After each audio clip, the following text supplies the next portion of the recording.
So, in the previous video I just did, I talked about how could the Fire Nation conquer the Warhammer, the Old World. Honestly, I don't think they would have... I think they would do a dent, but they don't have any counteraction against, like, magic or, you know, chaos. So, while I do think the Fire Nation ingenuity and military could do some damage to some nations, overall, I don't think they would have much of a chance. Now, this group, however, this was actually the inspiration of why I wanted to do this video in the first place, and that is, what if the Earth Empire from Legend of Korra invaded the Warhammer: The Old World? So that was kind of this was actually the first idea I had, but then I was like, hey, how about the Fire Nation first, and then we'll do the Earth Empire? And I was like, yeah, let's do that. So here we are. What would it be like? Now, keep in mind that unlike the Fire Nation, the Earth Empire is a much more organized military force. Well, the Fire Nation was a pretty well-oiled war machine as well. But what I mean is that the Earth Empire, it was more of a military that was that could actually mix science with military, and they took a lot of it seems like they took a lot of notes from the Fire Nation of old. And leading them is someone who didn't turn into a raving maniac named Kuvira. She didn't turn into a raving maniac until like the last second, and then she realized, oh, I fucked up. As opposed to Ozai, who turned into a raving maniac when Sozin's comet came flying by. That's the fuck up. But it kind of falls under the same thing, where Kuvira was a military leader. It was a great military leader who had a bunch of generals on her side who understood, and Kuvira understood, hey, I'm gonna listen to the council of my military and my science professors, but I get final say on everything, and also I'll take their word. I'll take a lot of their word.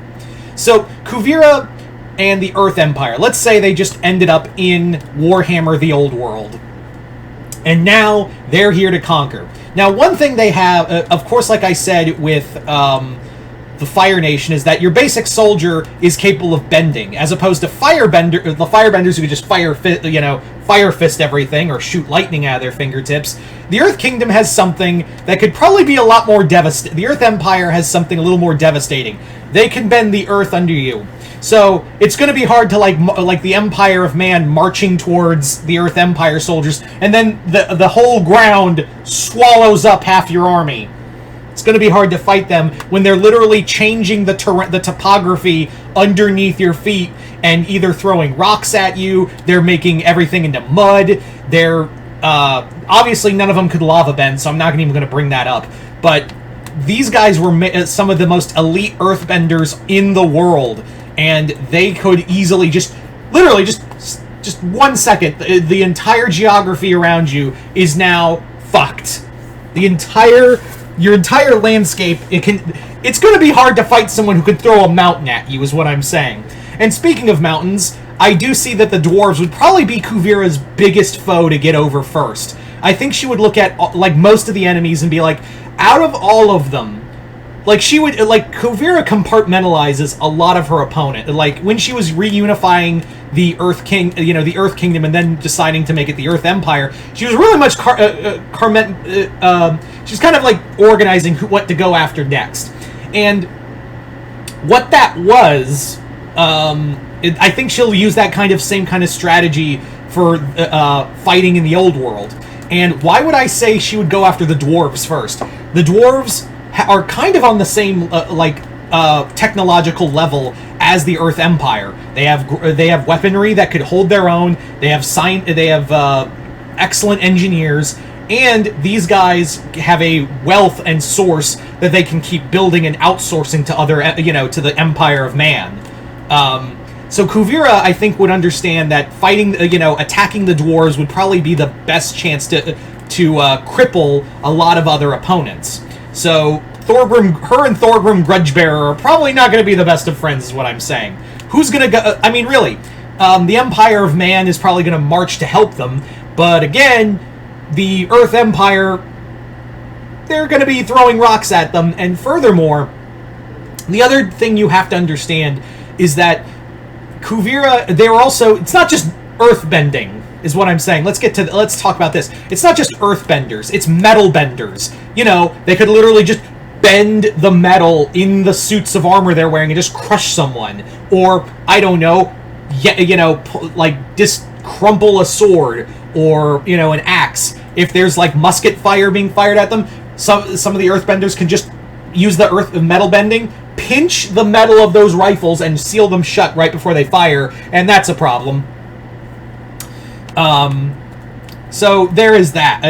There is that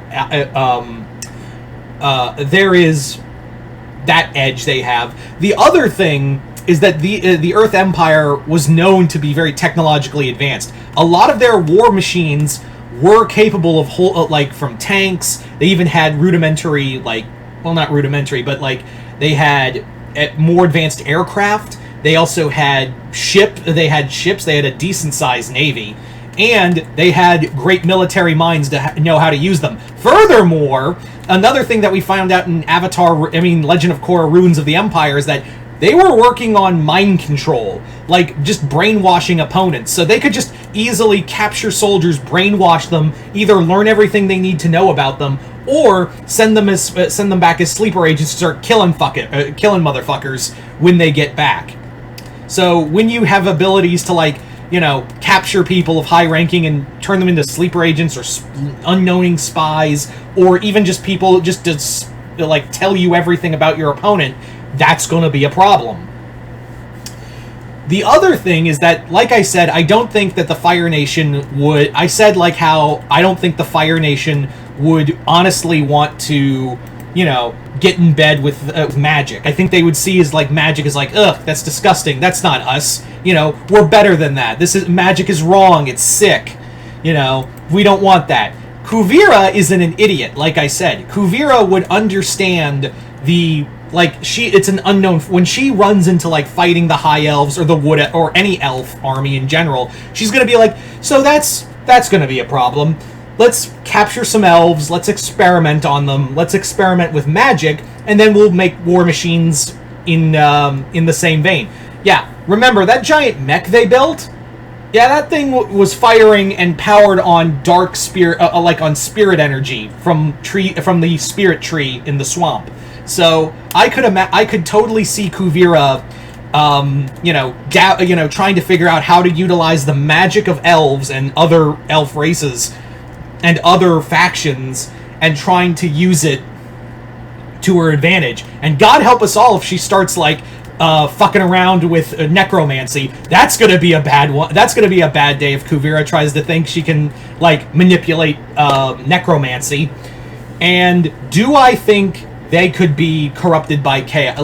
Kuvira's gonna be in for a really bad time if she thinks she can, it's the same thing what I said with the Fire Nation. Kuvira's in for a bad time if she thinks she can manipulate if she can dabble with chaos and think she's above it. There have been far greater people than Kuvira who thought the same way, where they were oh, I can't be affected by chaos, I'm too good for that. No.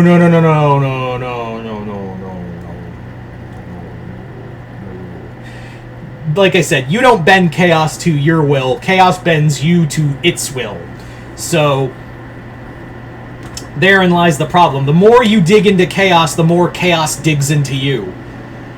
And yeah, if they try to experiment, they'll try to experiment with elf magic, Tomb King magic, and yeah, I have no doubt in my mind, Kuvira would try to build a weapon. She would look at Skaven technology and be we can make that better. Let's just steal some warp stones.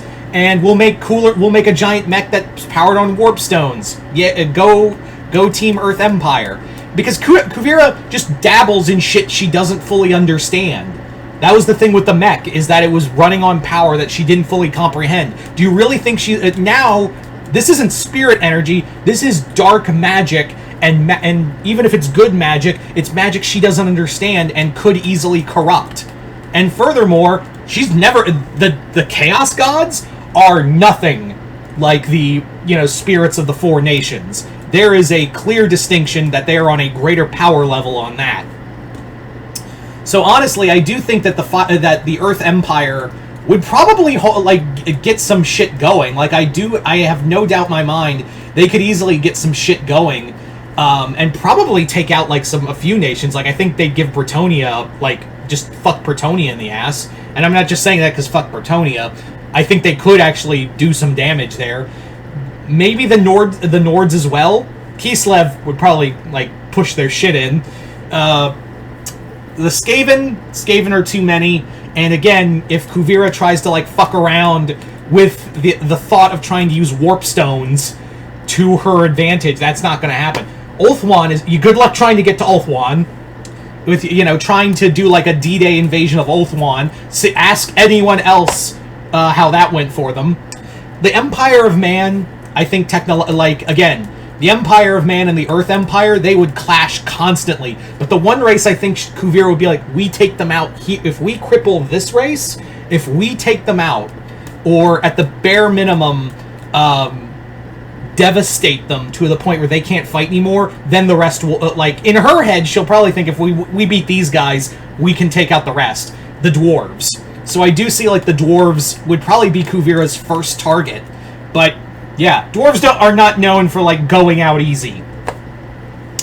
But yeah, so I do see that the Earth Empire, like, they would meddle with things they don't understand. Their bending and technology would give them a major edge. And again, these guys are quite the military force too. But keep in mind, do bear in mind, I will say this, I should have mentioned this earlier, do bear in mind that they never really had major opposition outside of pirates and a small skirmish with the Republic Army that they actually crippled, and they only really had any fighting like warring tribes and governors, and so there wasn't really a real military force that they encountered. There wasn't really a military force that could match them.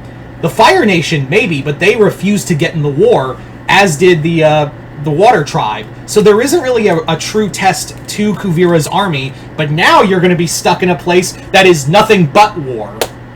So that's your big test right there, and you better hope you have enough guys and technological prowess to hold your own. But you guys tell me in the comments below, what do you think it would be like if the Earth Empire invaded the Warhammer fantasy world? Just comment below, let me know. Other than that, hope y'all enjoyed this. I'm Mr. Multiverse. I'll see you next time in the Multiverse.